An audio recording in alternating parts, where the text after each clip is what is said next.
Such a privilege and an honor just to be here with you today. I'm a massive fan of your pastors, Pastor Errol and Matilda. I think you guys are absolutely fantastic. You know, they started this church in 1995, and not only did they start this church, they were there last night at the youth and young adults, and I just saw them just leaning in and encouraging, and just in the little time that I've spent with them, they're so encouraging to me. I don't know about you, but sometimes encouragement is one of those things that we push aside and we think it's just a nice thing to have. But I want to put it to you that actually encouraging someone is so significant in building the foundation of team and leadership. When you encourage someone, what you're doing is you're giving them courage. Who wants some courage in the house here today? You know, every time you get that encouraging thought for someone and you think, oh yeah, I want to encourage them, but you don't encourage them, you know, you're actually depriving them of that courage. You're depriving them of that blessing. You're depriving them of that little thing. So I want to encourage you this day and tomorrow and for the rest of your days, if you get an encouraging thought for someone or, you know, someone on team and you just think it, I want to encourage you to say it. Say it to their face, text them, email them. So to start off with, just for right now, I'm going to give you 25 seconds to turn to your neighbor and just say something encouraging. Go.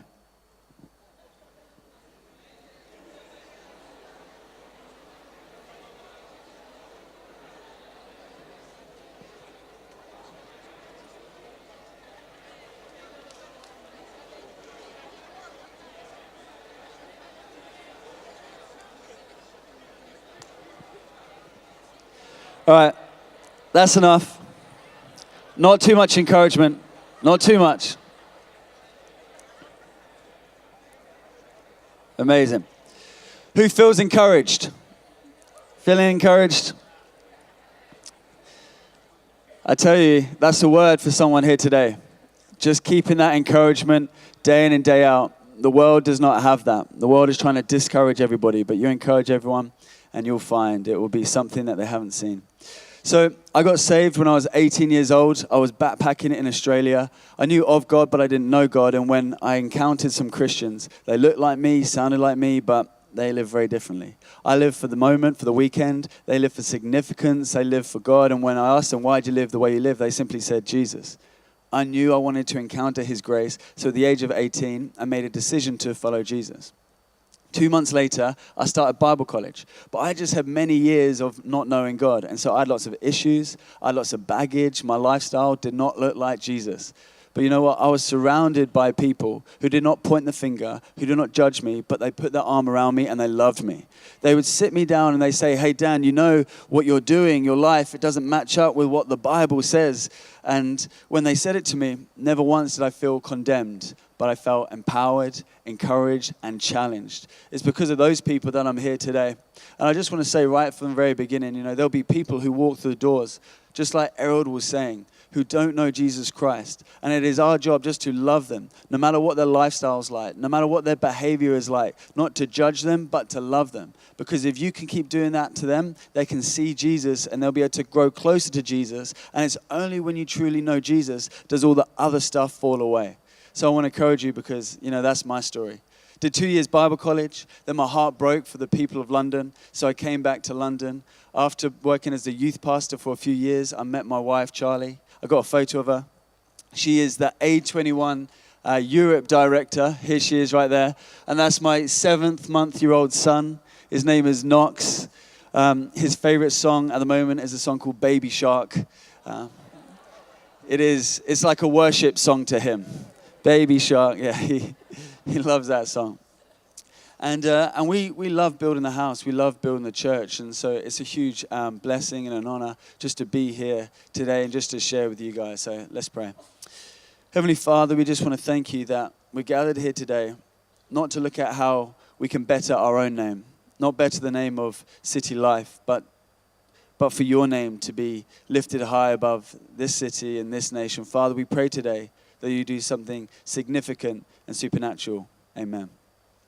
I remember when I was traveling in Brazil, I was at a youth conference, and as we were going to the conference, we got lost. And I turned to my friend, I said, I've got no signal, I can't even use my GPS, my sat-nav.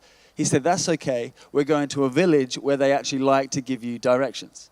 I said, what do you mean they like to give you directions? Like, you want to come to London? Like, you can ask somebody for directions to Big Ben, and they might be standing next to Big Ben, and they will not help you. They'll just be like, nope, like they're rude in London. But he is saying that there's a village that likes to give directions. So we got to this village, and as we parked up, somebody walked over with a smile on his face. We said, hey, we're trying to go to this place. And in Portuguese, he gave us this big answer, full of smiles and joy. This way, that way, this way. And then he said, wait here.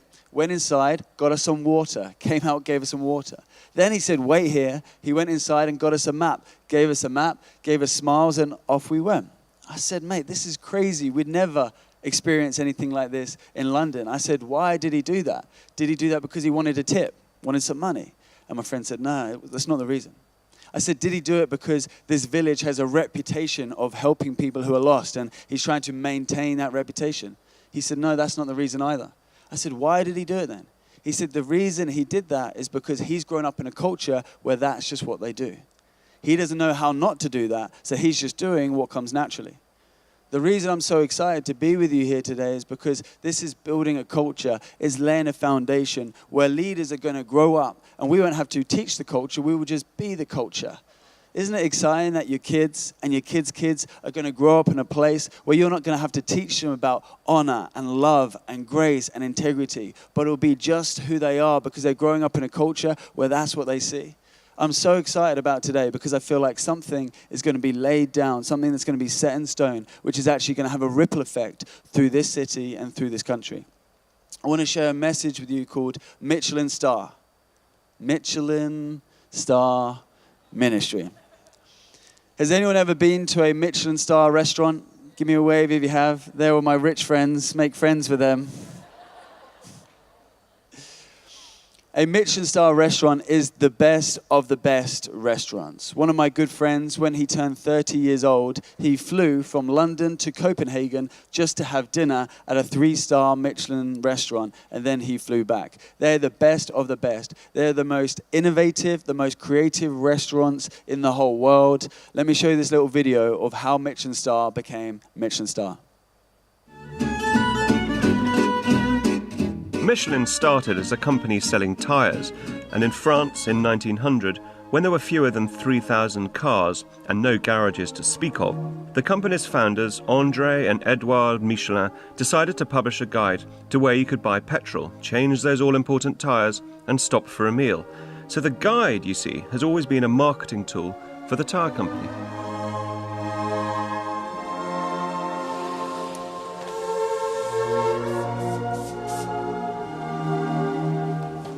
In 1926, Michelin began rating restaurants, and today top establishments are now rated with 1, 2, or 3 stars.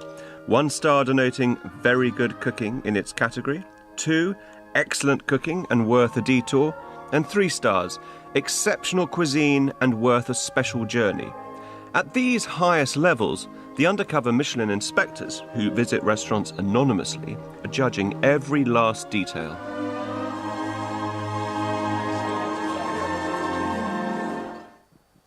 There we go. So that is a Michelin star restaurant. And I tell you that because you get the 3 stars awarded for different things. We just put the stars up here on the screen.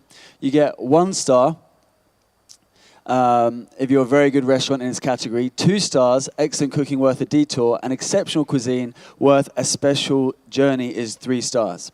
You know, when I look all the way through the scriptures and I see the people that follow Jesus, they didn't just go there for a visit. They didn't just take a detour. No, people made a special journey to encounter Jesus Christ. Because he was the way, the truth, and the life. When people encountered him, they encountered grace and love and mercy and forgiveness and freedom. People made a special journey to visit Jesus. And in the same way, I believe it is the same Jesus that we serve today. And when people truly understand who he is and what he has done, people will make a special journey to come to experience him, to be part of his church. But I do believe there's several things, some parallels between a Michelin star restaurant and his church that we can look upon today so that we can be the best that we can be, so that people can access the good news, so people can access the gospel. So let me share with you 5 things which I've noticed about a Michelin star restaurant. Number 1, they are highly personal. When you arrive at a Michelin star restaurant, you're not treated as one in the crowd. You're actually treated as one individual person. Hello, sir. Hello, madam. Let me take you to your chair. Sometimes they will recognize you because they have Googled your name and they've found your image so that when you arrive, they know who to look for. If you've been there once, they definitely feel like a family friend. They will welcome you and take you in and sit you down. They are highly personal. I want to ask you today as leaders in this church, are you a highly personal person? Are you highly personal with your team? Because crowds will walk through the doors, but the idea is that people do not feel like a crowd. People are understood and realize that they are individuals with a story. No one wants a friendly church. They want authentic friends. And I want to put it to you that it's not just the Connect Group leaders' job to make sure that they are connected. It is all of our jobs to be highly personal. Jesus was a highly personal leader. He was highly personal with his disciples. He was highly personal with the people that he came into contact with. So I want to ask you, are you a highly personal person? Do you know the people in your sphere of influence? Do you know their birthdays? Do you know what they do for work? When they have the baby, do you celebrate with them? Are you the first person to go around their house? Or when they have the miscarriage, are you the first person to call them and mourn with them?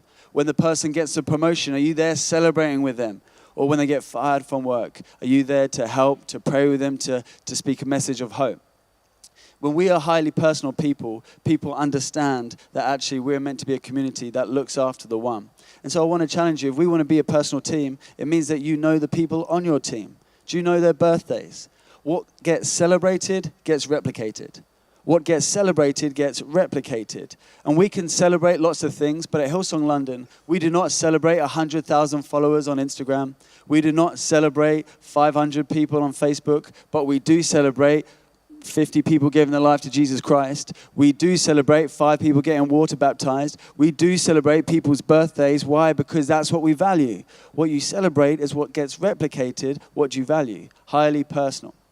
I've noticed that at a Michelin-star restaurant, no one takes takeaway. No one walks in and says, "Excuse me, could I get the foie gras or the caviar to go?" No. They're not going for the food. They're actually going for the experience. People do not come to church for the teaching. I say this because in the old school way of church, people would come for the teaching. But now, because of technology, people just need to click their phone once and they have the world's best teachers.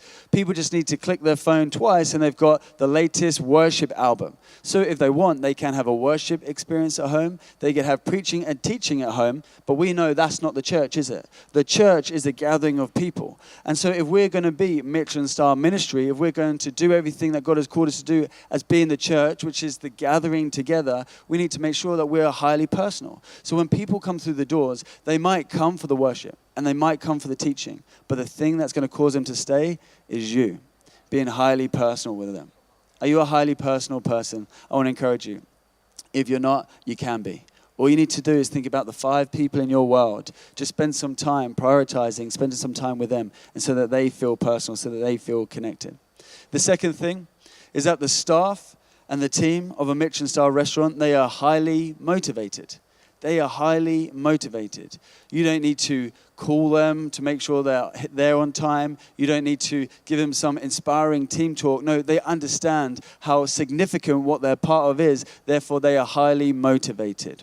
The right motivation is like the tide coming in. It lifts everybody up. But the wrong motivation is like the tide going down. It drags everybody down.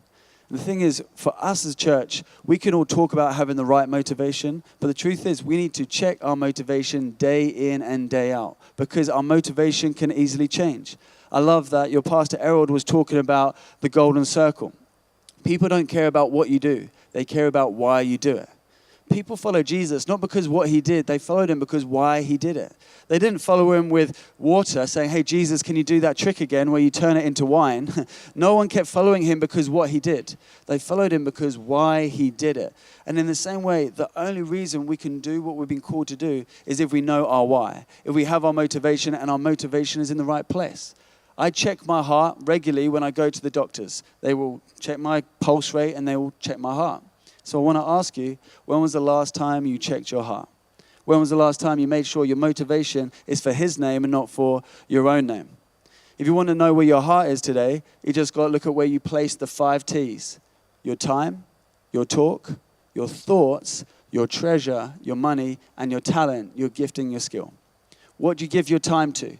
Because where you give majority of your time shows you where your heart is at.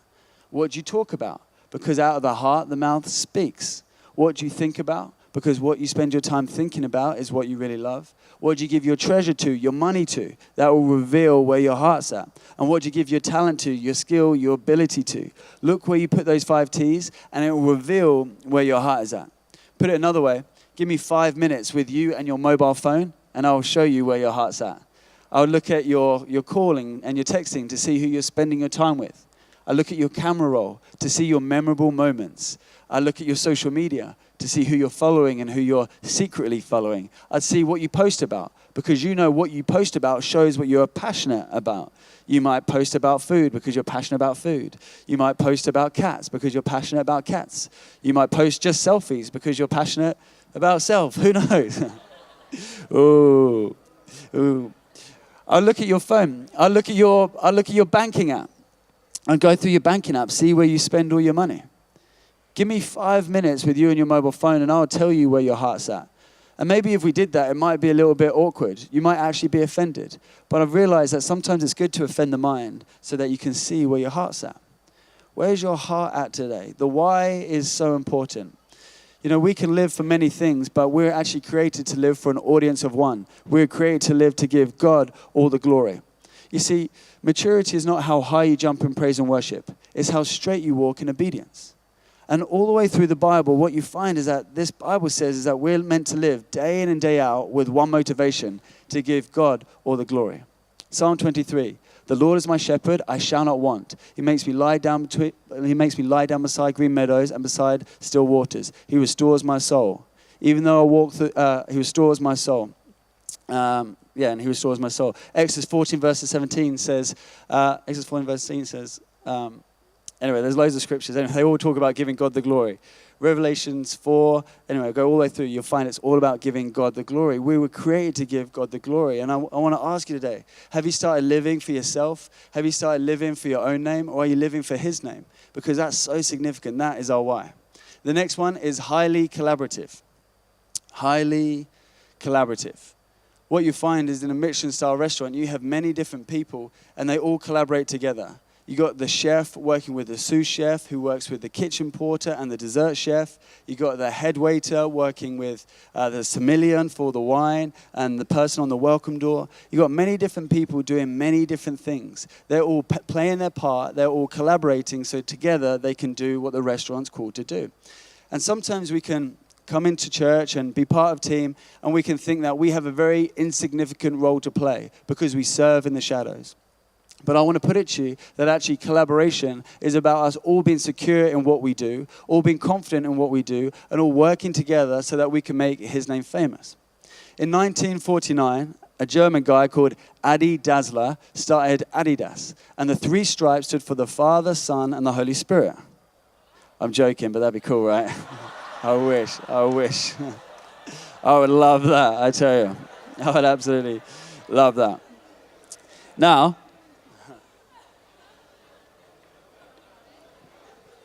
Adidas have been making trainers for about, over 100 years, or coming up to 100 years, and selling trainers for about 90 to 100 pounds.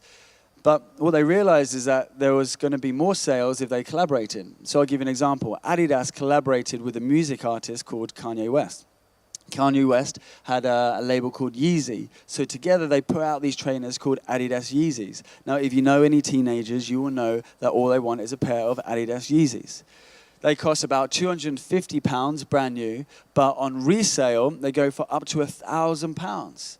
See, this is the power of collaboration. It allows you to do what you could not do by yourself and go to a place you could not go on your own. That's why every single person in this room has such a significant role to play. Even though you might think that the role that you play is small, it's not small, because together we get to do things that we could not do before and go places that this church has never been before. It's the power of collaboration. But I want to put it to you that your level of collaboration is limited and dictated by your level of conversation. Your level of collaboration is limited by your level of conversation. See, the thing is, I'm an introvert at heart. Last thing I'd ever want to do is be up here in front of people. But what I realized is that if I'm actually going to do things, and I'm actually going to be part of something significant, it's going to need me to actually collaborate with people, which means it's going to need me to have a conversation with people. And you might be one of those people who is an introvert. You might be one of those people who think that you don't have great social skills, therefore you pull away from people and you don't spend time with people. But I want to put it to you that if you do that, all you're doing is limiting yourself from actually stepping into everything that God has for you. It comes from collaboration, working together. A guy called Albert in 1971 did a study about communication and conversation. He found out that 5% of what we say is words, 45% is body language, and 50% is tone of voice. So I could say, Elder Matilda, thank you so much for having me. It's been such a blessing. That's one way of saying it. Or I could say, Pastor Elder Matilda, thank you so much for having me. It's been such a blessing. I've said exactly the same thing, but I've said it in completely two different ways. One of them welcomes collaboration, and one of them says, I don't want to collaborate with you. You know, it's amazing how many opportunities we have day in and day out to collaborate with people, to do something so significant, to do something so substantial. But the reason we don't end up stepping into that thing is because our body language and our tone of voice does not welcome each other into collaboration. Imagine if Brian Houston called me right now and said, hey, Dan, I would love for you to go and start Hillsong Hawaii. Of course, I'd have to pray about it. Yes, send me. Let's go. Hillsong Hawaii. And then imagine if he said, Dan, you can choose 5 people from Christian Life Church to go with you. And I got to choose 5 people out of you lot to come with me to Hillsong Hawaii. Do you know who I'd naturally choose? Even though I don't know anyone in this room, I'd just choose the person that's been smiling at me and nodding their head while I've been talking. Even though I don't know you, what you've been doing is showing me body language which says that you are ready to encourage me, you are ready to collaborate with me, you are ready to go. You know, it's funny, day in and day out, we have opportunities to build stuff and to be part of stuff. But when we have a body language and a tone of voice which is closed like this, it stops us from collaborating with each other. Imagine how many opportunities you've actually had which could have led your life into something much more significant than what you're doing now, but the reason you never stepped into it is because your body language or your tone of voice showed the person that you're not interested. I see this a lot of time with some of the young guys that I lead. I'm 33 now. I became a Christian when I'm 18. I started ministry when I was 21. So although to some I'm still young, in the ministry years, I've been in it a little while, and some of the young guys, aged sort of 14 or 15, or let's just say even 18 and 19, I'll sit down with them and they'll show signs and do things which are maybe a little bit off. Now, I want to help them. I don't want to hurt them. So I'll say to them, hey, you know when you did this, yeah, why don't you try doing it like this? Because when you do this, it has this negative consequence and it has this result in your life. But if you just did it like this, it would allow this, this, and this. I'm doing it to help them so that they can be all the best that they can be. But instead, they don't take it as constructive criticism. They take it as a personal attack. And what happens? They sulk, they fold their arms, they get moody, and they don't want to speak to me. I'm like, oh, okay, that's fine. But I'm not going to be giving you any more feedback from now on. From now on, what's going to happen is I'm just going to keep encouraging you, and you can keep doing what you're doing. But because you're not showing me signs of collaboration, I can't actually continue to build into you. So I want to ask you today, when someone gives you honest feedback, how do you respond to that feedback? How do you welcome that feedback? Because the moment you get offended, the moment you put the signs up that you're not interested in the feedback, what you're doing is you're saying, I don't want to collaborate with you anymore. And the moment we stop collaborating, it stops us from being everything the church has been called to be. I get honest feedback, especially on my preaching. And, we all need someone to give us honest feedback, but my wife is very quick to give me feedback on my preaching. Bless her, so thankful for her. Now, the truth is that when she gives me the feedback, it really hurts. Like she'll say, Dan, you could have said it like this. I'm like, ah. She's like, yeah, Dan, you spoke so fast, I couldn't even understand this bit. I'm like, ah. She's like, Dan, you said this story, but you lost us all. I'm like, ah. She gives me all of this feedback. But you know what? I've trained myself when she says that, not to respond in an angry way, not to respond in a sulky way, but I actually say, thanks, wife. Because the truth is, she is saying it not to hurt me, she's saying it to help me. And it's true that every piece of advice she's given me has actually helped me. There was another time when I think it was my third message at Hillsong London. Funny story, when I joined staff at Hillsong London, the first conversation I'd ever had with Gary Clark, my lead pastor, he said, hey Dan, you're speaking in the last 2 services at the Dominion Theatre. I never even met the guy. I was sitting in the morning service, and now I had to speak in 2 services at the Dominion Theatre in front of 2,000 people in each service. And I was definitely a little bit fearful in that moment. But I remember I preached, and Hillsong's so encouraging. You walk off the platform and you feel like TD Jakes. You're like, yeah, my book and my DVDs are coming out soon. You're so encouraged. And then so I thought, well, I want to keep improving. And so I sent one of my podcasts to Robert Ferguson, who's head of teaching and preaching in Australia. And he wrote me back a reply. And sometimes you do the constructive sandwich, encouragement, constructive feedback, encouragement. He didn't have the top or the bottom. He went straight in. He just went straight in. He was like, yes, you spoke too fast. Yes, there was no breaks. Yes, what you're preaching, it isn't even biblical. like he went in. And I remember reading it. Wow. But you know what? I could frame that email. I wrote back, I said, thank you so much for this honest feedback. This will enable me to do what God has called me to do. I could put that on my wall and frame it. And if we actually look at collaboration, it's not just working together, which it is, but it is much more than that. It's the way we communicate with one another. It's how we learn from one another. It's how we welcome feedback. Feedback is the breakfast of champions. I want to encourage you to take feedback and to welcome it. And when someone gives you some constructive criticism that hurts you, train yourself to just smile. Just say, thank you, I appreciate it. Collaboration. Number 4, highly organized. Highly organized. You walk into a Michelin-star restaurant, and what you'll find is that they are highly organized. They have systems and structures and rosters and rotas. They know who is doing what and when people are doing what. They know the seasons of the world. They know that there is winter and spring and autumn and summer. They know what food is in season and what food is out of season. They are highly organized, and they have to be highly organized so that they can do what they need to do.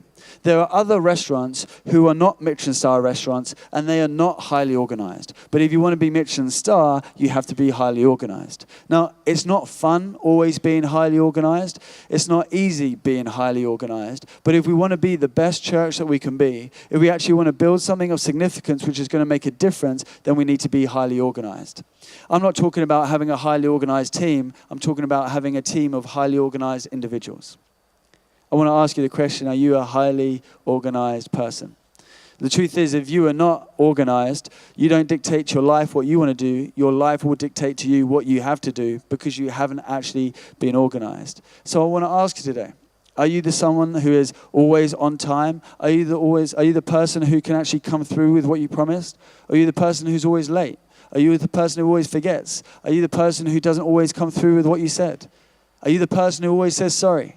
Sorry, sorry, sorry. Sorry, sorry, sorry. Sorry, sorry, sorry. I'm late. Sorry, I didn't do this. Sorry, I didn't do that. You can go through your whole life saying sorry, and that's fine. But you do need to know you're not going to change the world if the one word you always use is sorry. If you want to do something significant, not build a monument to self, but leave a legacy of grace. If you want to build something not for your own name, but for His name, I want to encourage you that being highly organized is so significant. For me, I don't want to be a busy dad. I don't want to be a busy husband. I don't even want to be a busy pastor. In fact, when people come to me and say, hey, Dan, can you help me with this? Or, hey, Dan, can I just speak to you about this? I know you're so busy, you probably don't have time. And I say to them, who told you that? Who told you I'm too busy? Who told you I don't have time? Now, don't get me wrong. I live a very, very full life, and there's little time where I'm just like, got nothing to do today or nothing to do for the next hour. Every hour of every day seems to be organized and planned, but is organized and planned so that I can do what I'm meant to do, which is have time for people, which is so I can actually build the church. And so I want to ask you, how is your yearly rhythm? How is your monthly rhythm? How is your daily rhythm? Because as soon as you start bringing some clarity and organization to that stuff, what you'll find is that you become more effective. I love watching sports players because they will train hard in the training season, and then they'll fight hard when they're playing the game, and then they'll celebrate hard when they win, and then they rest. This is a lot like church. Like sometimes we feel the pressure in church. Sometimes we feel like we're going to burn out. Sometimes we feel so overwhelmed and we're like, wow, God, I can't do this anymore. But you got to understand that church life is just like sports life. It's not like that forever. It is actually seasonal. Like at Hillsong Conference and Color Conference and some of the things we do, like it's 14-hour days nonstop. You know, there's no clock in and clock out and, oh, I got an hour lunch break right now. It's not like that. You just do what you need to do. And there's some times when I'm tired, I'm emotional, I'm hungry, and there's times when I feel like quitting, or there's times when I feel like, oh, I can't do this forever. But the truth is, because I'm organized, I know it's not going to be forever. I know that next week is a whole week of rest when I'm going to go and relax. I'm going to find my wife and we're going to go for a spa somewhere. I don't care what we do, but we're going to relax. And so when you're highly organized, you know what the rhythm of your year is. You know what the rhythm of your month is. You know what the rhythm of your week is. And you know what the rhythm of your day is. And then when you get to that moment when you're stressed and you're tired, you're like, I can get through this because I know it's not forever. It's just a season. The truth is, we make the bad decisions when we're going through a situation of blast. I heard this from Dr. Robbie Zonderega, who's a clinical psychologist. He says we make the bad decisions when we're bored, lonely, angry, stressed, or tired. Bored, lonely, angry, stressed, or tired. And I'm sure if you have made bad decisions, or if you have had people who have made bad decisions which has affected you, they would have made those decisions when they've been in a season of blast. But what I realize now, because I'm highly organized, there is times when I am bored, and there is times when I feel lonely, and there is times when I feel angry, and there is times when I feel stressed, and there is times when I feel tired. But because I'm highly organized, I'm aware of my situation, I'm aware of the circumstance I'm going through, so I make sure I'm not going to make any life decisions when I'm going through a situation of blast. I'm not gonna have that heated discussion with my wife right now at Hillsong Conference. I'm not gonna sit down with that guy who needs to sort his life out right now because I'm not in a good place to be able to do that. I'm not gonna go through my finances right now. I'm just literally gonna press into God right now because I'm aware of my situation. Highly organized is just having some self-awareness of what's happening day in and day out. Not just, we trust that God turns everything around for good, and he does. Romans 8 verses 28. But what you need to also understand is that God has given you a mind for wisdom so that you can see and plan accordingly. And the final one, which is my favorite, is highly innovative. Highly innovative. Michelin-star restaurants, they are the most innovative and creative restaurants on the planet. I heard of one seafood dish which had a shell with scallops, and inside the shell there was an iPod Nano playing sea sounds. So when the meal came out, you could see the sea, you could smell the sea, you could taste the sea, you could touch the sea, and you could taste the sea. It was all 5 senses. Now, scallops is something that you can get from a restaurant just down the road. See, they hadn't innovated the ingredients, they had just innovated the style. They had innovated the things around it. And this is one of the most, crazy things about what we get to do as a church, is that we get to imagine and we get to create and we get to innovate, and there is no ceiling on it. There's no cap on it. We get to do this day in and day out. We can innovate as much as we want. And I believe as a church, we should be the most innovative people on the planet. God created the heavens and the earth without Pinterest. He created the heavens and the earth without Instagram. God made it because he is the master of imagination. He created the heavens and the earth. And then it says that God created us in his image. Therefore, we are also creative. And when we are creative and imaginative and innovative, what we are doing, we are reflecting the characteristics of our Father. So I want to ask you the question today, what can you innovate? Firstly, you need to know that innovation is a fruit or a result of those first 4 things. So today, if you're not highly personal, and you're not highly motivated, and you're not highly collaborative, and you're not highly organized, don't start by trying to be highly innovative, because it doesn't work like that. No, it works with working on those first 4, and once those first 4 are in place, then the overflow, then the outcome is that you get to innovate, you get to change things, you get to create. And when you do that, it changes everything. For example, McDonald's, who are not Michelin star, but still very innovative. They took beef and potatoes, put it in a box, called it a Happy Meal, and now kids want to go to McDonald's. They have innovated not the ingredients, but just the packaging of the ingredients. Walt Disney, he took a fun fair, added some characters, Mickey and Minnie and all their friends, lifted the level of excellence of a theme park, of a fun fair, and then now what? It's called Disneyland, where every kid wants to go. This is the power of innovation. There is no limit to our innovation. Lego was probably one of the most innovative companies that has ever been on the planet. My grandparents had Lego. My parents had Lego. I had Lego. And the kids of today have Batman Lego movie. They have Legoland. Lego is more successful and brings in more money than ever before. Why? Because from generation to generation, they innovated. They didn't innovate the message, they just innovated the method. They didn't innovate the thing of substance, they just innovated the style so that they were relevant to generation to generation to generation. Can you imagine if the Church of Christ was innovative like Lego? You see, the reason we had church growth and then church decline is because the church stopped innovating. Now, you've got to hear me clearly on this. I live in the UK, and there are many churches which are shrinking. Now there's about 10, 20 people in them. And in those churches, they sing hymns. Now you've got to understand, I love hymns. Hymns are incredible. Hymns are about the truth and the wonder of God. Hymns give glory to God. But to a young person, if you sit them in a service where they're singing hymns, you might as well sing in Spanish. There is a song which goes, "How great thou art," which is how great is our God. I remember I was with a young person once and they said, I didn't know God does art. How great thou art. They thought God, it was about God doing art. I'm like, that's not what the song is about. You know, what happened is that we kept the hymns, kept the stained glass windows, kept the style, kept the 45 to 50-minute preach. But of course, the preach was just an expository message of the text, line by line to line. And the words and the language and the Christianese that was used was just young people and the generation rising up could not understand it. And of course, when you do not understand something, you can't relate to something. Therefore, you can't access the gospel. This is why, as the Church of Christ, the most significant thing is that we do not hold on to the style closely. We need to make sure that as a church, we are sacrificial with the style so that the next generation can access the gospel, so that the next generation can access Jesus Christ. So what does that mean? Well, who knows? No one knows yet. In 20 years' time by now, we might not have drums and keyboards. It might all be on apps and phones. Who knows what the visuals will look like? People might have 3D glasses. Who knows what the music will be like? It might be more like, whoa, like, you know, we're going that way. A lot more woes in church worship at the moment. I guess what I'm saying is, who knows what worship is going to look like in the future? Now, do I want 3D glasses and apps? Not at all. I like Ruben Morgan, Mike to Save, Cornerstone on acoustic guitar. That's what I like. Come on, that's my place of worship. Why? Because that was my first encounter, my first experience of Jesus.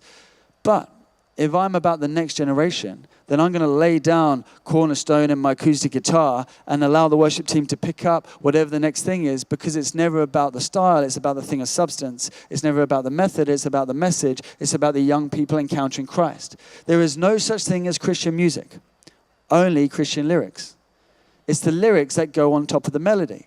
So who cares what the melody is about? You know, who cares what the melody is like? All it needs to do is be able to be relevant, and then we put the lyrics on top, which give God the glory. So that means in 20 years' time, this church could be full of 20,000 people, and we could be worshiping with 3D glasses, and we could be worshiping with apps. And you know what? If the heart is giving God the glory, then that is worship just as authentic as what we did today. So we cannot limit the innovation by what we think is God and isn't God. What we need to understand is that it's all about the heart, and we need to allow the style to change. You know, Jesus was the master of innovation when it comes to communication and articulation. Like he'd be, in John 4, he'd be sitting at the well with the woman, and she had had 5 husbands, and the one she was living with now, she's not married to. And Jesus has this conversation to her, and he says, just so you know, I am living water. Why did he say he was living water? Because he was by the well. Later in John 6, he's chatting to a few people, and he is saying, I am the bread of life. Why does he say that? Because they're eating bread.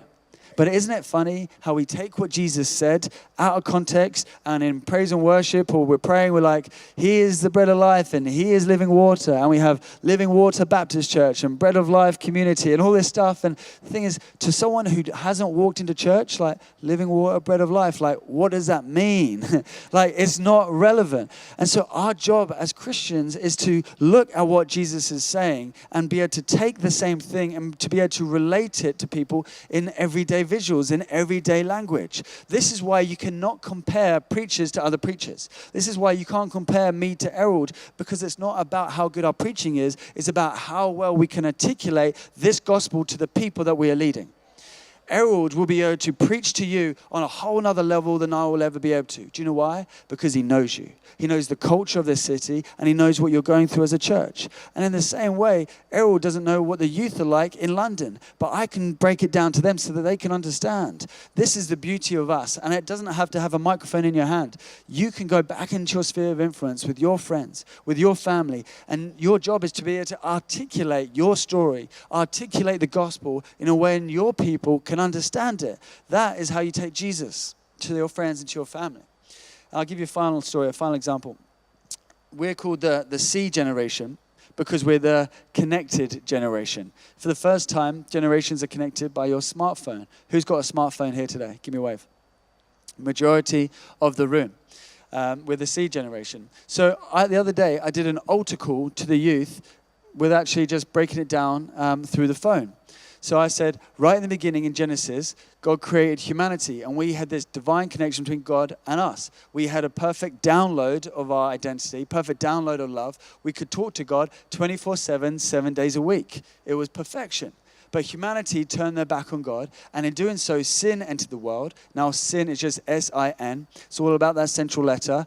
I, me, myself, selfishness. This disconnected us from God. It was like putting flight mode on. It was like going through an area with no reception. We're disconnected. But God never wanted to be separate from us, for he created us to be in a relationship with us. So he sent Jesus Christ down to earth. Jesus Christ came to reconnect us to the Father. He walked around inviting everyone, the broken, the bad, the hurting, the lost, the rejected, and the neglected. He says, come as you are. Jesus was here to invite every single person.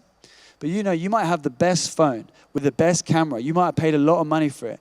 But if you have been disconnected because you have not paid your bill, the only way that you can be reconnected is for you to go online, for you to pay your bill, for you to call them up, or for you to go into a shop so you can be reconnected. The debt has to be paid. In the same way, there was a debt that had to be paid for the sin that happened. But the reason it's called the good news is because God didn't make us pay it. No, Jesus paid it for us. That's why he went upon the cross. On the cross, he took our sin, our shame, and our pain, past, present, and future. And there on the cross, he died. But it never ended with a funeral. It started with a resurrection, because 3 days later, he rose again. He conquered the grave so that we could have a relationship with him.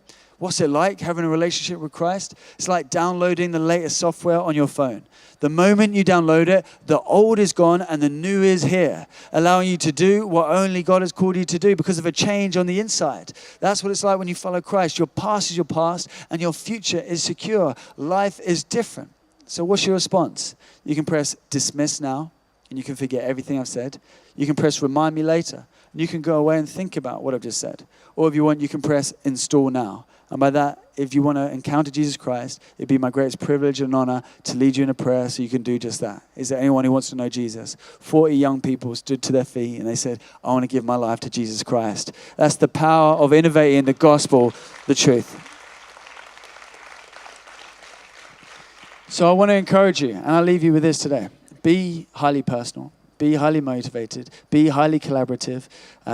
Be highly organized. And then be highly innovative. Who knows what this church could look like in 10, 20, 30, 40, 50, 60, 70, 80, 90, 100 years. But I do not believe that church decline has to go down and then up and then down, then up. I believe that the key is for us as a church to constantly keeping Jesus at the center, innovating the style, innovating the method, but holding true to the message. It is a message of faith. It's a message of hope. It's a message of love. And it's a grace that the whole world does not know about. The whole world knows about religion, but they still do not know about the relationship that we know. Every single person in this room has a part to play in living that out and seeing his name made famous in this city. Love you.